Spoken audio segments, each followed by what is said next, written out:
Hello, friends. Welcome to Literary Concepts. So, today's topic is ancient Greek criticism. Now, let us try to understand about the fundamentals of ancient Greek criticism. So, ancient Greek criticism is the foundation of Western literary theory. So, it is a foundation, it is a groundwork for the Western literary theory, which we read, in the later part. So that Greek criticism laid the groundwork. Okay, that is a basic for evaluating, interpreting, and appreciating literary works.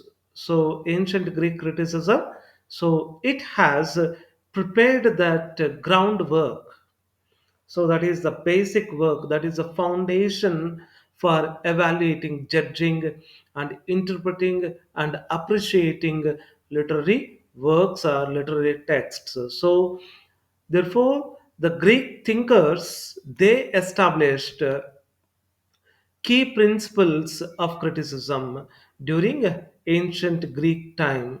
So, Greek thinkers established important the rules and the theories of criticism that have influenced later traditions of literary analysis. Understand the subsequent traditions of literary analysis.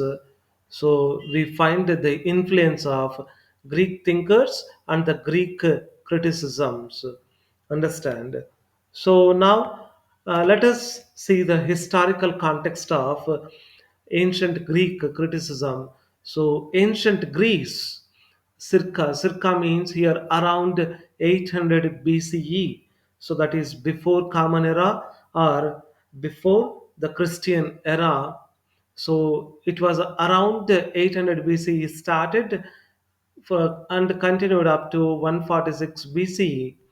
So ancient Greece was a hub of intellectual, artistic, and cultural activities. So during this time, so between 800 BCE to 146 BCE, we find that ancient Greece was a center for intellectual and artistic and cultural activity. So literature, particularly epic poetry, drama, philosophy, so flourished, developed during this time. Understand, between 800 BCE to 146 BCE. So we find the literature was flourished, and particularly, most importantly, the epic poetry and drama and philosophy well developed during this time. So literary criticism evolved.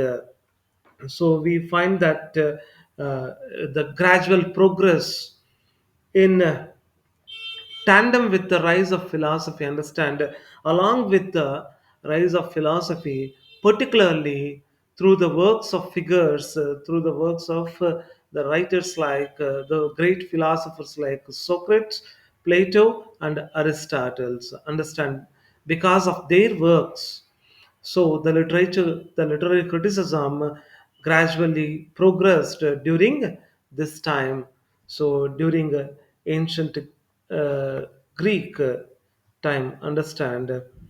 So the early criticisms we find in oral tradition in ancient Greek criticism.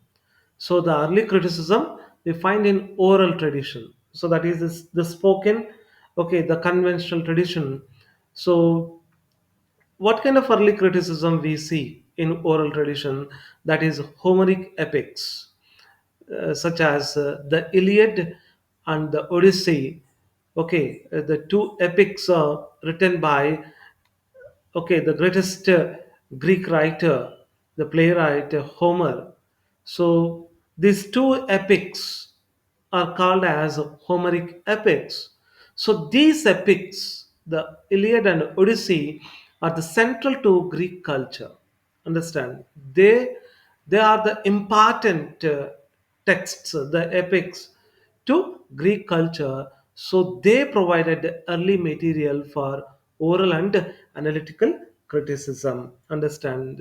So the Iliad and the Odyssey provided the material, the beginning material for oral and analytical criticism, that is a logical, well organized criticism. So during early criticism, in ancient Greek criticism, okay, in oral tradition, the critics and rhapsodes. Rhapsodes means the oral performers, okay, particularly a person who recites epic poems. Understand? Rhapsode, a person who recites, so performing epic poems orally. Understand? So during this oral tradition, early criticism, the critics and rhapsodes often analyzed the structure, language, and the themes of these Iliad and the Odyssey. Understand? These epics. So, in the early criticism, particularly in oral tradition, we find the critics and rhapsodes, they analyzed the structure, the arrangement of the language, and the themes of Homeric epics. Understand? That is about the early criticism which we find in ancient Greek criticism in oral tradition. Next, some of the major critics and their contributions. So, number one is Socrates, whose time period started in 469 BCE to 339 BCE, so before the Common Era or before the Christian era. So, his important work is Socratic Dialogues. So, Socrates' important work is Socratic Dialogues. So, it was preserved by Plato. So, Socratic Dialogues was preserved by Plato. So, this work explores the nature of truth, beauty, and ethics. Socratic Dialogues explores the nature of truth, beauty, and ethics, which indirectly influenced literary criticism. So, we find that indirect influence of Socratic Dialogues on literary criticism and Socrates' method of questioning, so challenged assumptions, encouraging a deeper exploration of text and their meanings. Understand? Socrates' method of questioning, the method of questioning, so challenges that assumptions, the beliefs, the speculations. Understand? And encourages a deeper exploration, the deeper understanding of texts and their meanings. The next philosopher is the next critic is Plato, whose time period started in 427 to continued up to 347 BCE. So his important works are Republic, Ion, and Phaedrus. Understand? So these are Republic, Ion, and Phaedrus are the important works of Plato, and Plato's contributions we find particularly on theory of mimesis. Okay, so in the theory of mimesis, Plato, okay, express that. Okay, he explains that the literature is an imitation of reality. Literature is imitation of reality. So the following of reality, understand, emulation of reality, which itself is an imitation of ideal forms. So here, literature is an imitation, a copying of the reality. Understand? So that itself is an imitation of ideal forms. So the perfect, the absolute representation of the ideas. Understand? The ideal forms here means the perfect representation of reality. So he criticized poetry for being thrice removed from truth. So, here that the poetry is an imitation of an imitation of an imitation rather than a direct representation of reality. So, poetry doesn't directly represent the reality. So it imitates and then imitates and imitates. That's why, so he criticized, Plato criticized poetry for being thrice removed from truth. The next concept is Plato's next concept, moral criticism. So Plato believed art and literature should serve moral and educational purpose. So art and literature must should serve, according to Plato, okay, serve uh, the moral and educational purpose. So spreading the moral thoughts and educating people. So Plato condemned, he criticized, so he criticized the emotional influence of poetry. So particularly the emotional influence of poetry, especially Homer. He criticized Homer for potentially correcting the soul. Understand? So uh, that is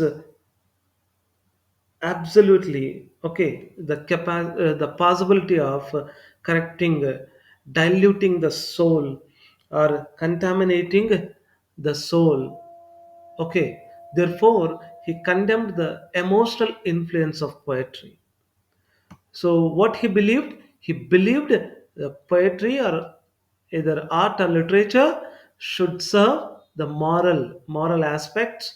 Okay, and it should propagate the moral things, ethical things, and it should educate the people.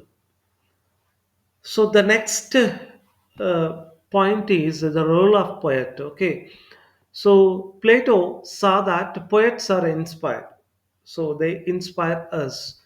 So they are inspiration in personality, but lacking true knowledge. So he uh, opined, okay, according to him, so poets were lacking, they were deficient of true knowledge, as according to the Plato. These are the important aspects which we find in Plato's theory. Okay, so his contributions to literary criticism during ancient Greek criticism. So the next philosopher, the critic is Aristotle. So Aristotle time period started in 384 to 322 BCE. So his important works are Poetics and Rhetoric. Poetics and Rhetoric are important works of Aristotle. His contributions, okay, some of the key concepts which he discussed in his Poetics and Rhetoric. The first one is theory of mimesis. Theory of mimesis.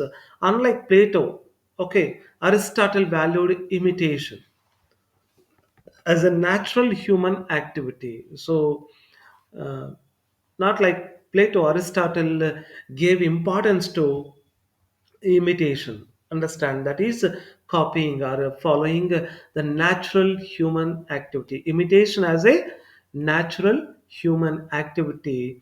And he says that according to him, art, including tragedy, helps us to understand universal truths. According to Aristotle, so art so helps us to understand the universal truths, understand the worldly truths.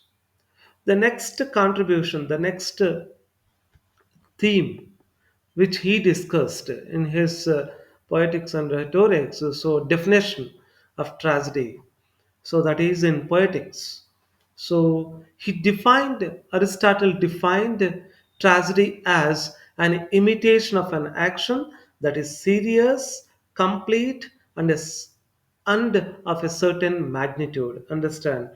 So tragedy is an imitation of an action. It is a copying of an action which is serious and complete and of certain magnitude, so that it is we find that there is a kind of the greatness in that emotion. Understand? Great size. So we have to remember this Aristotle's definition of tragedy for the competitive examination, and he highlighted in his Poetics six elements of tragedy. In Poetics, he discusses about the six elements, the six components of tragedy. Number one is plot. So, a plot, character. Plot is a storyline or story plan, the main events of a play. So the character, different characters, and the diction, so that is the usage of words, use of words or speech, and then thought, whatever the ideas or opinions or views we have, so that is thought. And then spectacle, so that is performance, the display, the presentation, and the scene which we find, and song. These are the six elements of tragedies he highlighted in his Poetics. And he also introduced the concepts like catharsis. So that is catharsis means emotional purification, emotionally outburst. Understand, emotional purification, that is purified. Uh, Emotionally we are cleaned, emotionally we are something purified, so that is catharsis. And hamartia, so hamartia is a which means tragic flaw, so that is a tragic flaw means it is a fault or mistake or a weakness. Flaw means mistake or fault or weakness. A tragic flaw, so which causes a tragic, so a mistake which causes some tragedy. Understand, so a weakness, so that is tragic flaw, that is hamartia. And peripetia, so that is reversal of fortune. Understand, so reversal of the luck. So these three concepts are very important. So catharsis, hamartia, peripetia are the important concepts which uh, concepts introduced by Aristotle in his Poetics. The next theme is emphasis on plot. So Aristotle viewed, according to him, plot as the most critical component of drama. Okay, plot is the most important component, element of drama, superior to character and spectacle. So plot is superior, so greater than the character or the spectacle, that is the performance or display. The next theme is genres of literature. So he differentiated between epic, tragedy, and comedy, and analyzing their structures and purposes. So he differentiated between these genres such as epic, tragedy, and comedy, and analyzed their arrangement and their purpose, that is structures and forms and shapes. And the next concept which we find by Aristotle, that is rhetoric. So rhetoric means art of effective speaking. Okay, that is oratory skills, using language in a effective manner.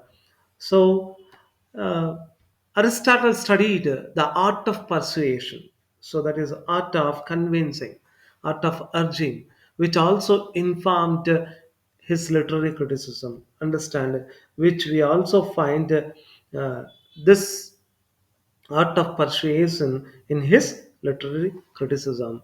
These are the key concepts of Aristotle, which we find during the ancient Greek criticism. The next philosopher, a critic, is Longinus.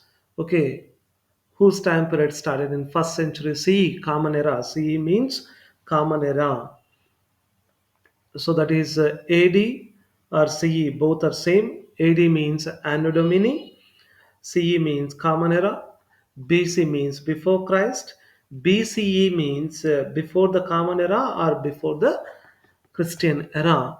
Longinus' important work is on the sublime, so it is attributed to him. It is regarded to him. Okay, so his important contribution is the first theme, the first concept is the sublime. Sublime means so it is grand, great, a supreme, lofty ideals. Understand, noble ideals. Sublime means glorious.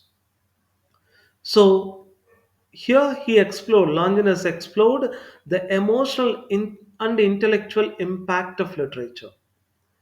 So the emotional and intellectual impact influence of literature in the sublime concept, and he identified qualities that elevate literature, such as grandeur of thought, strong emotion, and skillful diction.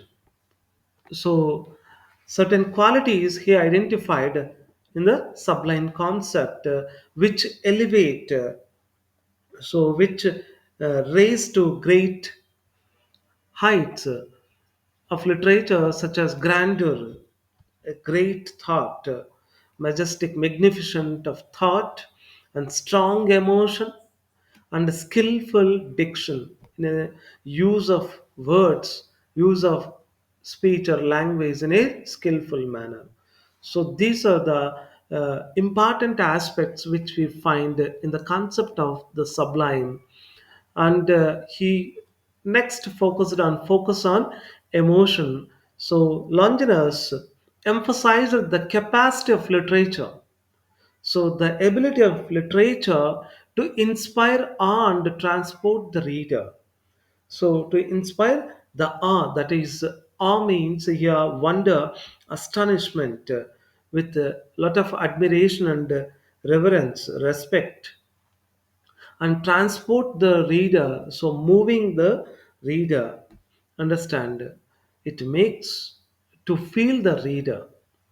So that is the ability of literature. So that he focused on the emotional aspect of the literature. So these are the important critics and philosophers, important critics and philosophers we find during ancient Greek criticism, ancient Greek criticism, and the key concepts in ancient Greek criticism. So the first concept is mimesis. So mimesis, that is imitation, that is mimicry, okay, that is copying. So the concept of mimesis is central to both Plato and Aristotle. It is important in both Plato's and Aristotle criticism. So this mimesis concept revolves around the imitation of reality, that is copying of reality, following of reality in the art and literature. The next concept is catharsis. So that catharsis is Aristotle's important idea. So here the tragedy purges emotion, the tragedy purges remorse, clears emotions of pity and fear, pity and fear. So that is a feeling of sadness and fear, and leading to emotional cleansing, leading to emotional uh, cleaning and moral insight. Understand, that is a moral deep understanding, moral awareness. So that is catharsis is one more important concept which we find in ancient Greek criticism. And the next concept is the sublime, which was highlighted by Longinus as a quality in literature. It is a sublime is a quality in literature that transcends, okay, that exceeds ordinary experience. Understand, that excels ordinary experience and evokes grandeur and awe. So it invokes that grandeur, that great feeling, and awe inspiring, admiring feeling. The next concept which we find, unity and structure. Aristotle emphasized the unity of plot, so suggesting for beginning, middle, and end in dramatic works. So the unity of plot, in the unity of plot, we should have that advocating for the a beginning should be there, a middle and the end in that plot in dramatic works. And the next concept is moral and didactic function. So Plato and other thinkers, so they argued that literature should promote virtue and wisdom. So during ancient Greek criticism, we find that the literature should be moralistic and didactic, teaching something good. Understand? And that should promote, literature should promote virtue, goodness, and wisdom. So that is promoting knowledge and good uh, judgment. Understand, these are the important concepts which we find in ancient Greek criticism. So I hope that you understand this.